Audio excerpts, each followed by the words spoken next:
போட்டி தேர்வுக்கு தயாராகும் அனைவருக்கும் அதிகமான வணக்கம். நான் ராஜ்குமார். இந்த வீடியோவில் நான் பார்க்க போகிறோம் அப்படின்னு பார்த்தீங்கன்னா TNPSC குரூப் 4 எக்ஸாமுக்கான ஸ்டடி பிளான் நம்ம ஆல்ரெடி கொடுத்துருந்தோம். ஸோ இந்த ஸ்டடி பிளான் பார்த்தீங்கன்னா எப்படி நீங்கள் படிக்க ஸ்டார்ட் பண்ணலாம், இந்த ஸ்டடி பிளானில் இன்னும் எப்படி நீங்கள் மெருகேற்றிக்கலாம் அப்படின்னு அந்த வீடியோவில் பார்க்க போகிறோம். நிறைய பேர் ஸ்டடி பிளான் அப்படின்னு கொடுத்தோம் அப்படின்னா அப்படியே ஃபாலோ பண்ணி படிப்பீங்க. ஒரு சிலர் பார்த்தீங்கன்னா சிலபஸ் எடுத்து வச்சுட்டு அப்படியே படிக்க ஆரம்பிப்பீங்க. ஸோ அந்த சிலபஸை என்ன மாதிரி நீங்கள் அனலைஸ் பண்ணி படிக்கிறீங்களோ அதே போல் இந்த ஸ்டடி பிளானில் நீங்கள் உங்களுக்கு தகுந்த மாதிரி கொஞ்சம் அட்ஜஸ்ட் பண்ணி படிச்சிங்க அப்படின்னா இன்னும் உங்களால் பெஸ்ட்டாக பர்ஃபார்ம் பண்ண முடியும். சரிங்களா? ஏன்னா ஒவ்வொருத்தருக்கும் ஒவ்வொரு மாதிரியான டைம் பீரியட் இருக்கும், ஒவ்வொருத்தரும் ஒவ்வொரு மாதிரி படிப்பீங்க. ஒவ்வொருத்தருக்கும் ஒவ்வொரு சப்ஜெக்ட் இன்ட்ரெஸ்ட்டாக இருக்கும், ஒரு சப்ஜெக்ட் ஒழுங்காக வரும், ஒரு சப்ஜெக்ட் ஒழுங்காக வராது. டைமும் அதே போடலாம். ஒர்க் போகிறவங்களுக்கு டைம் கம்மியாக இருக்கும், அதே போல் வீட்டிலேருந்து படிக்கிறவங்களுக்கு டைம் அதிகமாக இருக்கும். ஸோ இந்த பிளானை உங்கள் கையில் வச்சுட்டு நீங்கள் எப்படி படிக்கலாம், நீங்கள் வீட்டிலேருந்து கூட இந்த பிளானை ஃபாலோ பண்ணி படிக்கலாம் அப்படின்றத ஆல்ரெடி சொல்லியிருந்தேன். அதற்கான பிளான் கொடுத்துட்டேன், வேர் டு ஸ்டடி கொடுத்துட்டேன். நீங்கள் டெஸ்ட் பேட்சில் ஜாயின் பண்ணிங்க அப்படின்னா இந்த பிளானை பேஸ் பண்ணி உங்களுக்கு டெஸ்ட் இருக்கும். உங்களுக்கு 9 month வேலிடிட்டியோட அதியமான் டீமோட ஆப்பில் டெஸ்ட் இருக்கும் அப்படின்னு சொல்லியிருந்தேன். புக்ஸ் வாங்கி ஜாயின் பண்ணிங்க அப்படின்னா உங்களுக்கு 400 டிஸ்கவுண்ட் இருக்கும் அப்படின்னு நான் சொல்லியிருந்தேன். சரிங்களா? ஸோ 210 நாளுக்கான டெஸ்ட் பேட்ச் தமிழ் மீடியமுக்கு அதியமான் டீமோட ஆப்பில் நடக்க போகுது. ஜூலை 5ஆம் தேதி இந்த தேர்வு ஸ்டார்ட் ஆக போகுது. சரிங்களா? ஸ்டடி பிளான் ஜூலை 2லேருந்து ஸ்டார்ட் ஆக போகுது. இதற்கான ஸ்டடி பிடிஎஃப் ஜூலை 2ஆம் தேதி நீங்கள் படிக்க வேண்டிய முதல் தேர்வுக்கு படிக்க வேண்டிய ஸ்டடி பிடிஎஃப் ஆப்பில் அப்டேட் பண்ணிட்டேன். வெப்சைட்லேயும் உங்களுக்கு அப்டேட் பண்ணியிருக்கேன். சில பேர் சிஸ்டமில் டவுன்லோட் பண்ணி படிப்பீங்க, அதனால் உங்களுக்கு வெப்சைட்டில் டவுன்லோட் பண்ணுறதுக்கும் கொடுத்துருக்கோம். முடிஞ்ச வரலையும் பார்த்தீங்கன்னா புக்ஸ் வாங்கிட்டு படிங்க. ஏன் அப்படின்னா நீங்கள் பிடிஎஃப்லேயே படிச்சுட்ருக்கீங்க, இன்னும் மொபைல்லேயே படிச்சுட்ருக்கீங்க அப்படின்னா எவ்வளோ பேஜ் படிப்பீங்க? ஒரு டெஸ்ட்டுக்கு ஒரு 70 பேஜ் படிக்கிறீங்க, 60 பேஜ் படிக்கிறீங்க, ஒரு 3 நாள் படிக்க போகிறீங்க, ஒரு நாளைக்கு 20 பேஜ் படிக்கிறீங்க அப்படின்னா உங்களால் கண்டினியூஸாக மொபைல்லேயே படிக்க முடியுமா அப்படின்னு யோசிச்சுக்கோங்க. அதே போல் பிடிஎஃப்பில் எதையுமே உங்களால் மார்க் பண்ணியோ இல்லை வேறு எந்த ஒரு மெத்தடும் உங்களால் ஃபாலோ பண்ண முடியாது. முடிஞ்ச வரலையும் சமைச்ச புக் பசங்கிட்ட வாங்கி படிங்க. இல்லை புக்கு இல்லை அப்படின்னா அதியமான் டீம் வெப்சைட்டில் புக்ஸ் ஆர்டர் பண்ணிக்கோங்க. புக் பற்றின டீட்டெயில்ஸ் எல்லாமே ஆல்ரெடி கொடுத்துருக்கோம், செக் பண்ணி பார்த்துக்கோங்க. இந்த டெஸ்ட் எங்கே சார் நடக்கும் அப்படின்னு சொன்னால் அதியமான் டீமோட ஆண்ட்ராய்டு ஆப்பில் தான் நடக்கும். ஆல்ரெடி அதியமான் டீமோட ஆப் எப்படி யூஸ் பண்ணணும் அப்படின்னு சொல்லி வீடியோ கொடுத்துருப்போம். அதில் ஸ்டோர் அப்படின்ற மெனுவில் குரூப் 4 டெஸ்ட் பேட்ச் ஜூலை அப்படின்னு இருக்கும், அதில் நீங்கள் ஜாயின் பண்ணிக்கோங்க. ஆல்ரெடி ஸ்டடி பிடிஎஃப் ஆப்பில் அப்டேட் பண்ணி வச்சிருப்பேன். சரிங்களா? 9 month வேலிடிட்டி அப்படின்னு இருக்கும். அதே போல் இந்த ஸ்டடி பிளானை ஃபாலோ பண்ணி நீங்கள் படிக்கிறீங்க அப்படின்னா இதற்கான ஸ்டடி பிடிஎஃப் டெலகிராமில் அப்டேட் பண்ணியிருப்பேன். அதே போல் அதியமான் டீமோட ஆப்பில் குரூப் 2 குரூப் டேக்கும் டெஸ்ட் பேட்ச் அப்டேட் பண்ணியிருப்போம். குரூப் 2 குரூப் டேக்கு படிக்கிறவங்க அந்த பேட்சில் ஜாயின் பண்ணிக்கோங்க. குரூப் 4க்கு படிக்கிறவங்க குரூப் 4க்கான டெஸ்ட் பேட்சில் ஜாயின் பண்ணிக்கோங்க. ஸோ இந்த ஸ்டடி பிளானை பொறுத்தவரையும் உங்களுக்கு 2 பிடிஎஃப் நான் கொடுத்துருப்பேன். ஒன்று ஃபுல் பிளான் பிடிஎஃபாக நான் கொடுத்துருப்பேன். சரிங்களா? 210 நாளுக்கு நீங்கள் என்ன படிக்க போகிறீங்க அப்படின்ற பிளான் கொடுத்துருப்பேன். அந்த பிளானுக்கான பிடிஎஃப் இந்த மாதிரி டெஸ்ட்டுக்கான இன்ஸ்ட்ரக்ஷன்லாம் கொடுத்துட்டு அதன் பிறகு உங்களுக்கு டெஸ்ட்டு எப்படி நடக்கும், என்ன மாதிரி இருக்கும், இது வீட்டிலேருந்தே கூட நீங்கள் ஃபாலோ பண்ணிக்கோங்க. டெஸ்ட் பேட்ச் ஜாயின் பண்ணி படிக்கிறீங்க அப்படின்னா இதை பேஸ் பண்ணி டெஸ்ட் நடக்கும். வீட்டிலேருந்து பிளானை ஃபாலோ பண்ணுற அப்படின்னா தாராளமாக நீங்கள் ஃபாலோ பண்ணலாம். ஆல்ரெடி வெப்சைட்டில் கொடுத்துருக்கோம், டவுன்லோட் பண்ணி ஃபாலோ பண்ணுங்கள். இதில் டே வைஸ் பிளானும் கொடுத்துருப்பேன், டேட் வைஸும் கொடுத்துருப்பேன். டே வைஸ் அப்படின்னா நீங்கள் எப்போ ஃபாலோ பண்ண ஸ்டார்ட் பண்ணீங்களோ அப்போ எடுத்துக்கலாம். நான் ஸ்டார்ட் பண்ணும் போதே ஃபாலோ பண்ணிக்கிறேன், ஜூலை 2லேருந்தே ஃபாலோ பண்ணுறேன் அப்படின்னா இந்த டேட்டை ஃபாலோ பண்ணிக்கோங்க. லேட்டாக ஃபாலோ பண்ணுறோம் அப்படின்னா அந்த டே வைஸாக ஃபாலோ பண்ணிக்கோங்க. சரிங்களா? ஒரு சிலர் கொஞ்சம் நாள் கழித்து ஃபாலோ பண்ணுவீங்க. ஸோ அதுக்காக லேட்டாக நீங்கள் வீடியோ பார்க்குறீங்கன்னா இந்த டே வைஸ் பிளானை கூட நீங்கள் ஃபாலோ பண்ணுங்கள். இந்த பிளானை பொறுத்தவரையும் ஒரு வாரத்துக்கு 2 தேர்வு இருக்கும். ஒரு வாரத்துக்கு மினிமம் 2 டெஸ்ட், 2 டார்கெட் நீங்கள் முடிக்கிற மாதிரி இருக்கும்.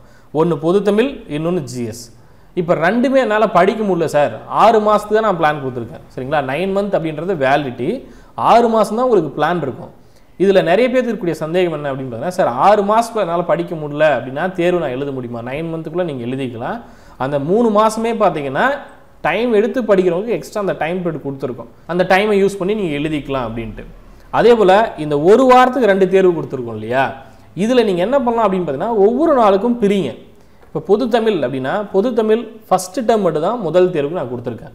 அப்போ முதல் தேர்வுக்கு படிக்க வேண்டிய பக்கங்கள் என்ன, எவ்வளோ பேஜஸ் இருக்குது, ஒரு நாளைக்கு நம்ம எவ்வளோ படிக்கணும், 2 நாளில் படிச்சிடலாம். 6th ஃபஸ்ட்டு டைம் பார்த்தீங்கன்னா 2 நாளில் படிச்சிட முடியும்.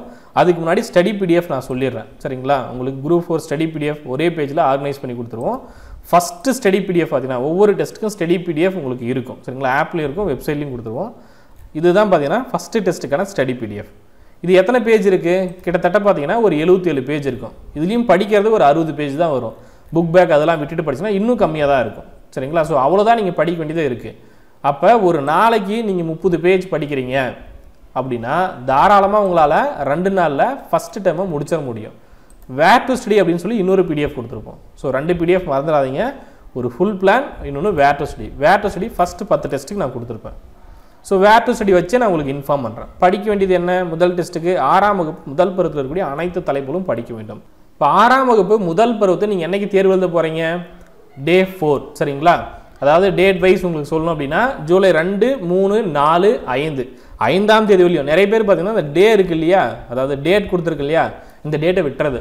ஏன் அப்படின்னா அது ஒரு நாள் அப்படின்னு எடுத்துக்கிறீங்க. அதாவது தேர்வு மட்டும் தான் நீங்கள் எழுத போகிறீங்க. மீதி நேரம்லாம் என்ன பண்ண போகிறோம், தேர்வு 100 வினாக்கள் 1.5 மணி நேரம் அதிகபட்சமாக 1.5 மணி நேரம் போயிட்டு மீதி நேரம்லாம் என்ன பண்ண போகிறோம், படிக்கணும் இல்லையா. ஸோ அது ஒரு நாளாக எடுத்துக்காதீங்க. நிறைய பேர் செய்யக்கூடிய தப்பு பார்த்தீங்கன்னா, சார் அந்த ஒரு நாள் நான் விட்டுட்டு கனெக்ட் பண்ணுறேன் அப்படின்ட்டு ஒரு வாரத்துக்கு நான் 2 தேர்வு கொடுத்துருக்கேன் சரிங்களா. அப்போ 3 மணி நேரம் தான் நீங்கள் தேர்வு எழுத போகிறீங்க, 1.5 மணி நேரம் 1.5 மணி நேரம். மீதி எல்லா நேரமும் நீங்கள் படிக்கிறதுக்கு ஸ்பெண்ட் பண்ணுங்க சரிங்களா. தேர்வு எழுதிட்டீங்க அப்படின்னா அடுத்த தேர்வுக்கு படிக்க ஆரம்பிங்க. அந்த நாள் வந்து நான் ஃப்ரீயாக விடுறேன், நான் வந்து ஒரு பப்ளிக் எக்ஸாம் எழுதிட்டேன், இல்லை டிஎன்பிஎஸ்சி எக்ஸாம் எழுதி முடிச்சிட்டேன், இன்றைக்கி நான் ரெஸ்ட் எடுக்கிறேன் அப்படிலாம் எடுக்காதீங்க சரிங்களா. ஸோ தேர்வு எழுதிட்டோமா அடுத்த தேர்வுக்கு படிக்க ஆரம்பிங்க. ஸோ அதுதான் உங்களுக்கு கை கொடுக்கும். அந்த ஒரு வேகத்தோடு படிச்சிங்க அப்படின்னா சீக்கிரம் உங்களால் டெஸ்ட் எல்லாமே முடிச்சிட முடியும், டார்கெட் எல்லாமே முடிச்ச முடியும். வீட்டிலேருந்து படிக்கிறவங்க இந்த டார்கெட் அப்படின்னு வச்சுக்கோங்க, தேர்வு எழுதுறவங்க தேர்வு அப்படின்னு வச்சுக்கோங்க சரிங்களா. இப்போ டெஸ்ட் 1க்கு ஜூலை 2, ஜூலை 3 2 நாளில் படிச்சிட்டிங்க அப்படின்னா 4, 5 இந்த 2 நாளை வேஸ்ட் பண்ணக்கூடாது. அடுத்த தேர்வுக்கு என்ன கொடுத்துருக்காங்களோ அதை படிக்கணும் சரிங்களா. இப்போ வந்து பார்த்தீங்கன்னா இங்கேயே சிந்து சமவெளி, குப்தர்கள், அதே போல் டெல்லி சுல்தான் 3 டாபிக் நான் கொடுத்துருக்கேன். 3 டாபிக் படிக்கிறதுக்கு ஜிஎஸ்க்கு டைம் கம்மியாக இருக்குது அப்படின்னு சொல்லியிருந்தீங்க சரிங்களா. ஒரு சிலர் அப்படியும் ஃபீல் பண்ணலாம் புதுசாக இருக்கிறவங்க. 8ஆம் தேதி தேர்வு அப்படின்னு சொல்லியிருக்கேன், 6ஆம் தேதி 7ஆம் தேதி 8ஆம் தேதி. ஸோ 3 நாள் டைம் இருக்குது சரிங்களா. 8ஆம் தேதி நைட்டு கூட நீங்கள் தேர்வு எழுதலாம். 6, 7, 8 இன்னும் தெளிவாக சொல்லணும்னா 5ஆம் தேதி தேர்வு எழுதி முடிச்சுட்டு நீங்கள் என்ன பண்ணணும், படிக்கணும். ஸோ 5ஆம் தேதி தேர்வு எழுதி முடிச்சிட்டிங்கன்னா படிங்க, 6ஆம் தேதி படிங்க, 7ஆம் தேதி படிங்க, 8ஆம் தேதி. ஸோ ஒரு வாரத்துக்கு 7 நாள், 7 நாளில் 3 மணி நேரம் தேர்வு வரும், மீதி எல்லா நேரமும் படிக்கிறோம் அப்படி நினச்சி படிங்க சரிங்களா. அதே போல் இதில் தமிழ் படிக்கிறதுக்கு உங்களுக்கு வெயிட்டேஜ் கம்மியாக தான் இருக்கும். இப்போ 6ஆம் வகுப்பு 2ஆம் பருவம் படிக்கிறீங்க அப்படின்னா அதுவும் 2 நாள் உங்களால் படித்து முடிச்சிட முடியும். அதுக்கப்புறம் நீங்கள் என்ன பண்ணணும், பாலிட்டிக்கு வந்துடணும் சரிங்களா. 2 நாளில் படித்து முடிச்சு அப்படின்னா பாலிட்டிக்கு வாங்க. அதே போல் அந்த தேர்வுகள்லாம் அந்தந்த தேதிகளில் தான் எழுதணும் அப்படின்ற கண்டிஷன்லாம் கிடையாது. அந்த தேதிகளில் உங்களுக்கு பதிவேற்றம் செஞ்சு கொடுத்துருவோம், நீங்கள் அந்த டெஸ்ட்டை எழுதிட்டு வந்துடலாம் சரிங்களா. நான் வந்து லேட்டாக எழுதுறேன் சார் அப்படின்னா தாராளமாக எழுதலாம். நான் ஒரு பிளான் ஃபாலோ பண்ணுறேன், நான் ஃபஸ்ட்டு தமிழ்லாம் முடிச்சிட்றேன், இல்லை ஜிஎஸ்லாம் முடிச்சிட்றேன். ஃபஸ்ட்டு 10 டெஸ்ட் இருக்கு இல்லையா, ஃபஸ்ட்டு 10 டெஸ்ட்டில் தமிழ் முடிக்கிறேன், ஃபஸ்ட்டு தமிழை முடிச்சுட்டே வரேன், ஜிஎஸ்லாம் கடைசியில் எழுதிக்கிறேன், எனக்கு டைம் ரொம்ப கம்மியாக இருக்குது, நான் 1 மணி நேரம் தான் படிக்கிறேன், 2 மணி நேரம் தான் படிக்கிறேன் அப்படின்னா இன்னும் டைமை இன்க்ரீஸ் பண்ணுங்கள் சரிங்களா. முடிஞ்ச வரையும் பிளானை ஃபாலோ பண்ணிங்க அப்படின்னா பெஸ்ட்டாக இருக்கும். அது என்னோட சஜஷன். இல்லை என்னுடைய டைமுக்கு தகுந்த மாதிரி நான் அட்ஜஸ்ட் பண்ணிக்கிறேன் அப்படின்னா தாராளமாக நீங்கள் அட்ஜஸ்ட் பண்ணலாம் சரிங்களா. இப்போ 2ஆம் பருவம் இருக்குது அப்படின்னா 2ஆம் பருவத்தை 2 நாள் படிச்சுட்டு தேர்வு எழுதுங்க சரிங்களா. இந்த வீடியோ பார்க்குறவங்க டெஸ்ட் பேட்சில் ஜாயின் பண்ணிங்க அப்படின்னா வீடியோ கீழே வேணால் கமெண்டில் மென்ஷன் பண்ணுங்கள் சரிங்களா. இந்த தேர்வுகள் ஒவ்வொரு தேர்வும் அந்த தேதிகளில் பதிவேற்றம் செஞ்சால் போதுமா, இல்லை ஃபஸ்ட்டு 10 தேர்வும் உங்களுக்கு ஒரே டைம் நான் கொடுத்துருவா அப்படின்றதையும் நீங்கள் கமெண்டில் மென்ஷன் பண்ணுங்கள். ஸோ டெஸ்ட் பேட்சில் இருக்கக்கூடிய ஸ்டூடெண்ட்ஸை கேட்டுட்டு அதுக்கு தகுந்த மாதிரி கண்டிப்பாக அப்டேட் பண்ணி தருவோம்.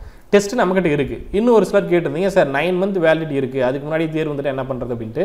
தேர்வுகள் உங்களுக்கு நான் ஒரே மாதத்தில் கூட கொடுக்க முடியும், ஆனால் எழுத நீங்கள் தயாரா இல்லை இல்லையா, படித்தா தானே தேர்வு எழுத முடியும். ஸோ படிக்கிறதுக்கு டைம் ஒரு பிளான் கொடுத்து தான் உங்களுக்கு டெஸ்ட் அப்டேட் பண்ணுறோம். டெஸ்ட் எல்லாமே நம்மக்கிட்ட இருக்குது சரிங்களா. டெஸ்ட்டு எளிதாக அப்டேட் பண்ணிட முடியும், உங்கள் ரேங்க் மார்க்கில் செக் பண்ணிட முடியும். ஆனால் படிக்கிறதுக்கு டைம் கொடுத்துட்டு உங்களை செக் பண்ணுறது தான் பர்ஃபெக்டாக இருக்கும் சரிங்களா. இப்போ பாலிட்டி முடிச்சிட்டிங்களா, மறுபடியும் என்ன வருது, 6ஆம் வகுப்பு தமிழ் தான். இந்த பிளானை எதுக்கு கொடுத்துருக்கேன் அப்படின்னு பார்த்தீங்கன்னா, தமிழ் படிக்கும்போது உங்களுக்கு எளிமையாகவும், ஜிஎஸ் படிக்கும்போது சிரமமான டாபிக், அதாவது எதுலாம் முக்கியமானவோ சரிங்களா, பாலிட்டியாக இருக்கலாம், ஹிஸ்ட்ரியாக இருக்கலாம், ஐஎன்எம்மாக இருக்கலாம், இதெல்லாம் வெயிட்டேஜ் அதிகம், அதை கொடுத்துருக்கேன். அது மட்டும் இல்லாமல் இப்போ குரூப் 2 குரூப் 2க்கும் படிப்பீங்க, அப்போ அந்த ஜிஎஸ் உங்களுக்கு இங்கே தேவைப்படும் சரிங்களா. ஜிஎஸ் வந்து வெயிட்டேஜ் அதிகமாக கொடுத்து படிக்கிற மாதிரி தான் நான் கொடுத்துருக்கேன். ஸோ 6, 7, 8 படிக்கிற வரலையும் ஜிஎஸ் டாபிக் வெயிட்டாக இருக்கும், அதே போல் தமிழ் டாபிக் நீங்கள் படிச்சுட்டு வர மாதிரி இருக்கும் சரிங்களா. 6, 7லாம் நான் தமிழ் படிக்க மாட்டேன் சார், டேரெக்டாக 10th போகிறேன், 9th படிச்சுக்கிறேன் அப்படின்ட்டு இருக்க வேண்டாம். எல்லா தமிழும் படிங்க தயவு செஞ்சு. 6லேருந்து 10 வரலையும் அட்டை படிச்சிருங்க சரிங்களா. அது படித்தே ஆகணும். 6 to 10 படிச்சுனா தான் தமிழில் முடிஞ்ச வரலையும் மார்க் வாங்க முடியும். அதுவும் 11th 12thக்குலாம் நான் பிளான் கொடுத்துருக்கேன் சரிங்களா. ஸோ 6லேருந்து 12 வரலையும் என்னை பொறுத்தவரையும் நீங்கள் தமிழ் படிச்சினா தான் மார்க் அதிகமாக வாங்க முடியும் சரிங்களா. அதே போல் இந்த மேக்ஸ் செட் 1க்கு சார் டாபிக் கொடுக்கல அப்படின்னு சொல்லியிருந்தீங்க, இங்கே பாருங்கள் கீழே இருக்குது சரிங்களா. இதையும் ஒரு சிலர் கால் பண்ணலாம் கேட்டிருந்தீங்க. அப்போ பிளானே முழுசாக படிக்கல, இதுக்கு தான் நான் பிளான் பிடிஎஃப் வந்து எழுதுங்கன்னு சொல்கிறது. இந்த பிடிஎஃப்பை பிரிண்ட் அவுட் எடுக்காதீங்க, பிரிண்ட் அவுட் எடுத்தீங்கன்னா என்னன்னு தெரியாது. ஆனால் இந்த பிளானை கைப்பட எழுதுனீங்க அப்படின்னா கண்டிப்பாக மைண்டில் பதியும் சரிங்களா. ஸோ என்ன பண்ண போகிறோம், என்ன எழுத போகிறோம் அப்படின்றது கண்டிப்பாக மைண்டில் பதியணும். அப்படின்னா சிலபஸையே கைப்பட எழுதணும். முதல்ல டிஎன்பிஎஸ்சிக்குள்ளே வரோம் அப்படின்னா சிலபஸை எடுத்து எழுதுங்க. ஒரு நோட்டில் முதல் பக்கத்துலையோ 2வது பக்கத்துலையோ, இல்லை மேக்ஸ் படிக்க போகிறீங்க, இல்லை ஹிஸ்ட்ரிக்கு ஒரு நோட் போட்டுங்கன்னா அந்த ஹிஸ்ட்ரியோட முதல் பக்கத்தில் ஹிஸ்ட்ரிக்கு என்ன படிக்க போகிறோன்னு கைப்பட எழுதுங்க. ஜஸ்ட் வந்து புக்கில் இருக்குது, பிரிண்ட் அவுட் இருக்குது, எடுத்து ஒட்டிக்கலாம் அப்படின்னு ரொம்ப ஸ்மார்ட்டாக இருந்தீங்க அப்படின்னா அது உங்களையே பாதிக்கும் சரிங்களா. ஸோ முடிஞ்ச வரையும் நம்ம யூஸ் பண்ணிக்கிறது ஒன்றும் பிரச்சனை இல்லை.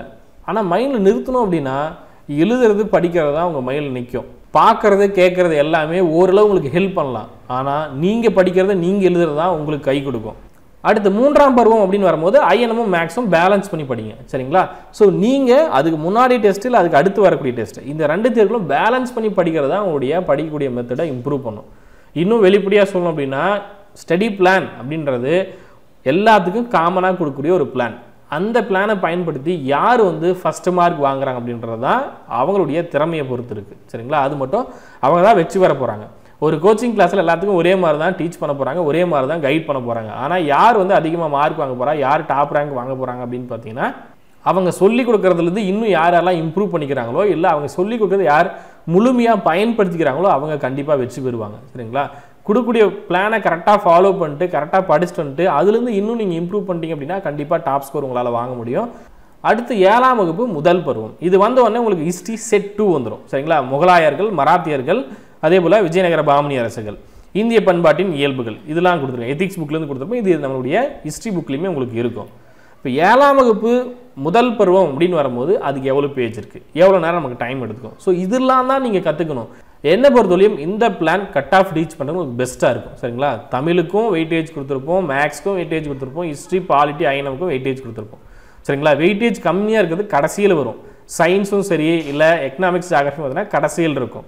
ஸோ எதுலாம் இம்பார்ட்டனோ எதுலாம் வெயிட்டேஜ் அதிகமாக இருக்கோ அதை நம்ம முதல்ல படிக்கிறோம். அதே போல் எதையும் விட்டுட்டு படிக்காதீங்க. ரொம்ப முக்கியம். நான் 9th 10th தமிழ் மட்டும் படிக்கிறேன் சார், ஹிஸ்ட்ரியில் ஒரு 10 லெசன் மட்டும் படிக்கிறேன் சார், ஜியாகிரஃபியில் ஒரு 4 லெசன் மட்டும் படிக்கிறேன் சார் அப்படின்னு படிக்க வேண்டாம். ஏன் அப்படின்னா இந்த பாடங்களில் தான் கேள்விகள் கேட்பாங்க, இந்த பாடங்களில் கேட்க மாட்டாங்க அப்படின்னு யாருக்கும் தெரியாது. ஒருவேளை ஒரு சில வினாக்கள் கேட்குறாங்க, இந்த கொஸ்டின் பேப்பரில் இப்படி வந்திருக்கு அப்படின்னு நம்ம அனலைஸ் என்ன பண்ணிக்கலாமா ஒழிஞ்சு சிலபஸ் தான் நமக்கு மெயின். சிலபஸில் எங்கே இருக்கக்கூடிய வாரத்தில் என்ன வேணாலும் அவங்களால கேள்வி கேட்க முடியும். அது பெரும்பான்மையாக ஸ்கூல் புக்லேருந்து வரதுனால நம்ம என்ன பண்ணலாம், கட்டாவை ரீச் பண்ணுறதுக்கு அட்லீஸ்ட் அடியாவது படித்தோம் அப்படின்னா ரீச் பண்ணலாம். ஸோ முடிஞ்ச வரையும் கட் ஆஃபை ரீச் பண்ணோம் அப்படின்னா சமைச்ச புக்கை பேஸ் பண்ணி படிங்க. அடுத்து 7ஆம் வகுப்பு 2ஆம் பருவம் இது படிக்கும்போது பார்த்தீங்கன்னா அடுத்து உங்களுக்கு என்ன வரும், 10வது டெஸ்ட்டாக இந்திய அரசியல் செட் 2 அப்படின்னு இருக்கும் சரிங்களா. இந்திய அரசியல் செட் 2 வந்துச்சு அப்படின்னா உங்களுக்கு 10 டெஸ்ட்டு முடிஞ்சிடும். செட் 2ல் என்னென்ன பாடங்கள் கொடுத்துருக்கு அப்படின்றத பாருங்கள். இதற்கான ஸ்டடி பிடிஎஃப் எல்லாமே வெப்சைட்டில் கொடுத்துருவோம். பட் முடிஞ்ச வரையும் புக்கு வாங்கிட்டு புக்கில் இருக்கக்கூடிய லெசன்ஸை கைப்பட நோட்ஸ் எழுதியோ இல்லை அங்கே நோட் பண்ணியோ படிங்க. உங்கள்கிட்ட சமச்சீர் புக் இருக்குது அப்படின்னா கொடுக்கப்பட்ட பாடங்களை இங்கே ரெஃபர் பண்ணுங்கள். இப்போ இந்திய நீதித்துறை அப்படின்னா 12th இருக்குது அப்படின்னா அது போய் ரெஃபர் பண்ணி படிங்க. ஸோ இந்த வேர் டு ஸ்டடி பிடிஎஃப் பொறுத்தவரையும் டெஸ்ட் நம்பர் 1லேருந்து டெஸ்ட் நம்பர் 10 வரையும் உங்களுக்கு வேர் டு ஸ்டடி பிடிஎஃப் கொடுத்துருக்கேன். 10 டெஸ்ட் முடிஞ்ச உடனே உங்களுக்கு ஒரு திருப்புதல் தேர்வு இருக்கும் சரிங்களா. திருப்புதல் தேர்வு பார்த்தீங்கன்னா 150 வினாக்கள் இருக்கும். ஸோ திருப்புதல் தேர்வு ரொம்ப ரொம்ப முக்கியம். அதுதான் உங்களுடைய மதிப்பெண்களை வெளிப்படையாக காட்டும். இந்த 10 லெசன் படிக்கிறேன், இல்லை ஒரு 70 பேஜ் படிக்கிறேன், 80 பேஜ் படிக்கிறேன், 90 பேஜ் படிக்கிறேன் அப்படின்னா அதுலேருந்து வினாக்கள் கேட்கும்போது எளிமையாக எழுதிருவீங்க. ஆனால் ஒட்டுமொத்தமாக ஒரு 300 பேஜ் படிக்கிறேன், 400 பேஜ் படிக்கிறேன், அதுலேருந்து வினாக்கள் கேட்கும்போது என்னால் மார்க் முழுசாக வாங்க முடியுதா அப்படின்றத பார்க்கணும் சரிங்களா. அதே போல் 40 டெஸ்ட் எழுதி முடிச்சு மறுபடியும் முழு மாதிரி தேர்வுலாம் வைப்போம். அதில் என்ன மாதிரி நம்மளால் மார்க் வாங்க முடியுது அப்படின்றத பார்க்கணும். ஸோ இந்த ஃபுல் பிளானில் பார்த்தீங்கன்னா நான் அதெல்லாம் உங்களுக்கு கொடுத்துருப்பேன். டெஸ்ட் நம்பர் 10க்கு அப்புறம் பார்த்தீங்கன்னா 11, 12லாம் எப்படி இருக்குது அப்படின்றத பாருங்கள். என்ன மாதிரி பிளான் கொடுத்துருக்கேன் அப்படின்னு பாருங்கள் சரிங்களா. ஸோ ஃபஸ்ட்டு 10 தேர்வுக்கு என்ன மாதிரி நீங்கள் பேலன்ஸ் பண்ணி படிக்கலாம் அப்படின்னு சொல்லியிருக்கேன். இதே தான் நீங்கள் ஃபாலோ பண்ணணும். மற்ற தேர்வுக்கு எல்லாமே இதையே ஃபாலோ பண்ணுங்கள் சரிங்களா. இதே போல் ஃபாலோ பண்ணி பேலன்ஸ் பண்ணி படிச்சினாவே போதும். பிளானை நீங்கள் உங்கள் கண்ணில் பார்த்து எப்படி படிக்கலாம் அப்படின்ற உங்களுக்கு ஒரு ஐடியா க்ரியேட் பண்ணிங்க அப்படின்னா ரொம்பவே பெஸ்ட்டாக இருக்கும். ஸோ டெஸ்ட் பேட்சில் ஜாயின் பண்ண ஸ்டூடெண்ட்ஸ் பார்த்தீங்கன்னா எல்லா தேர்வும் சரியாக எழுதிட்டு வாங்க சரிங்களா. எதையுமே ஸ்கிப் பண்ண வேண்டாம். அப்படியே ஸ்கிப் பண்ணினாலே கொஞ்ச நாள் கழிச்சு அந்த தேர்வு எழுதுறதுக்கு நீங்களே ஒரு பிளான் பண்ணிக்கோங்க. ரொம்ப முக்கியம். எந்த டெஸ்ட்டையும் நீங்கள் ஸ்கிப் பண்ணிட்டீங்க அப்படின்னா ஏதாவது ஒரு டெஸ்ட் நான் ஸ்கிப் பண்ணிட்டு அடுத்த டெஸ்ட்டுக்கு போகிறேன் சார், இது வேண்டாம் அது வேண்டாம் அப்படின்னீங்கன்னா நீங்கள் படிக்கிறதையே ஸ்கிப் பண்ணுவீங்க, உங்கள் மதிப்பெண் குறையும். அது தெரிஞ்சுக்கோங்க சரிங்களா. ஸோ ஃபுல் பிளான் பாருங்கள். ஏதாவது டவுட் இருக்குது அப்படின்னா உங்களுக்கு ஆப்லேயே மென்ஷன் பண்ணியிருப்பாங்க, ஆப் சாட்டையும் நீங்கள் கேட்கலாம் சரிங்களா. அதே போல் டெஸ்ட் எப்படி இருக்கும், என்ன மாதிரி டெஸ்ட் நடக்கும், ரேங்க் மார்க்லாம் இது ஆல்ரெடி நீங்கள் பார்த்துருப்பீங்க. டெய்லி சேலஞ்செலாம் எழுதிருப்பீங்க, கரண்ட் அஃபேர்ஸ் எழுதிருப்பீங்க. செக் பண்ணி பாருங்கள். புதுசாக பார்க்குறவங்க ஏதாவது டவுட் இருந்தாலும் ஆப் சாட்டில் நீங்கள் கேட்கலாம். ஆப்பில் உங்களுக்கு ஆல்ரெடி பார்த்தீங்கன்னா டெஸ்ட்டுக்கான இன்ஸ்ட்ரக்ஷன், அதே போல் குரூப் 4 எக்ஸாமுக்கான சிலபஸ், 214 பிளான் கொடுத்துருப்பாங்க. வேர் டு ஸ்டடி பிடிஎஃப் இந்த ஃபோல்டரில் கொடுத்துருப்பாங்க. ஸ்டடி பிடிஎஃப் ஆல்ரெடி கொடுத்துருப்பாங்க சரிங்களா. ஒவ்வொரு டெஸ்ட்டுக்கும் ஸ்டடி பிடிஎஃப் ஆப்பில் இருக்கும். ஆப்பில் நீங்கள் வியூ பண்ணிக்கலாம். அதே போல் ஒவ்வொரு டெஸ்ட்டுக்கும் பிடிஎஃப் தனித்தனியாக பிரிச்சே கொடுத்துருப்பாங்க. டெஸ்ட்டு பார்த்தீங்கன்னா ஜூலை 5ஆம் தேதி இந்த ஃபோல்டரில் அப்டேட் ஆகும். இங்கே ஒரு ஃபோல்டர் கொடுத்துருக்காங்க இல்லையா, ஆன்லைன் டெஸ்ட் ஃப்ரம் ஜூலை 5 அப்படின்ட்டு. ஸோ இந்த ஃபோல்டருக்குள்ளே டெஸ்ட் 1 by 1 உங்களுக்கு அப்டேட் ஆகும். அதே போல் ஒவ்வொரு அப்டேட்டும் உங்களுக்கு அனௌன்ஸ்மெண்ட்டில் இன்ஃபார்ம் பண்ணுவாங்க சரிங்களா. ஏதாவது ஸ்டடி பிடிஎஃப் கொடுக்குறாங்க, வேறு ஏதாவது அனௌன்ஸ்மெண்ட் கொடுக்குறாங்க, டெஸ்ட் அப்டேட் பண்ணுறாங்க அப்படின்னா உங்களுக்கு அனௌன்ஸ்மெண்ட்டில் உங்களுக்கு ஆப்பில் நோட்டிஃபிகேஷன் வந்துடும். ஆப்லேயே நீங்கள் வியூ பண்ணி பார்த்துக்க முடியும் சரிங்களா. எல்லா விதமான அப்டேட்டும் ஆப்லேயே உங்களுக்கு வந்துடும். தனியாக அதுக்கு வாட்ஸ்அப் குரூப் இல்லை டெலகிராம் குரூப்லாம் கிடையாது. ஆப்லேயே உங்களுக்கு எல்லா விதமான தகவலும் இருக்கும். ஆப்லேயே குரூப்பும் இருக்கும் சரிங்களா. ஆப்பில் ஒரு குரூப் இருக்கும், அந்த குரூப்பில் இம்பார்ட்டன்ட் அப்டேட்லாம் கொடுப்பாங்க. 210 நாளுக்கு நம்ம கொடுத்த பிளானை இந்த மாதிரி அனலைஸ் பண்ணி படிச்சிங்க அப்படின்னா ரொம்பவே ஹெல்ப்ஃபுல்லாக இருக்கும். இது வரலையும் டெஸ்ட் பேட்சில் ஜாயின் பண்ணாதவங்க டெஸ்ட் பேட்சில் ஜாயின் பண்ணிக்கோங்க. நாளைக்குள்ளே ஜாயின் பண்ணிட்டீங்க அப்படின்னா ஜூலை 2 படிக்கிறது உங்களுக்கு கரெக்டாக இருக்கும். ஜூலை 5 நீங்கள் தேர்வு ஸ்டார்ட் பண்ணிக்கலாம். நன்றியுடன் அதிகமான குழுமம் கற்றலை தவம் ஆற்றுவர். நன்றி, வணக்கம்.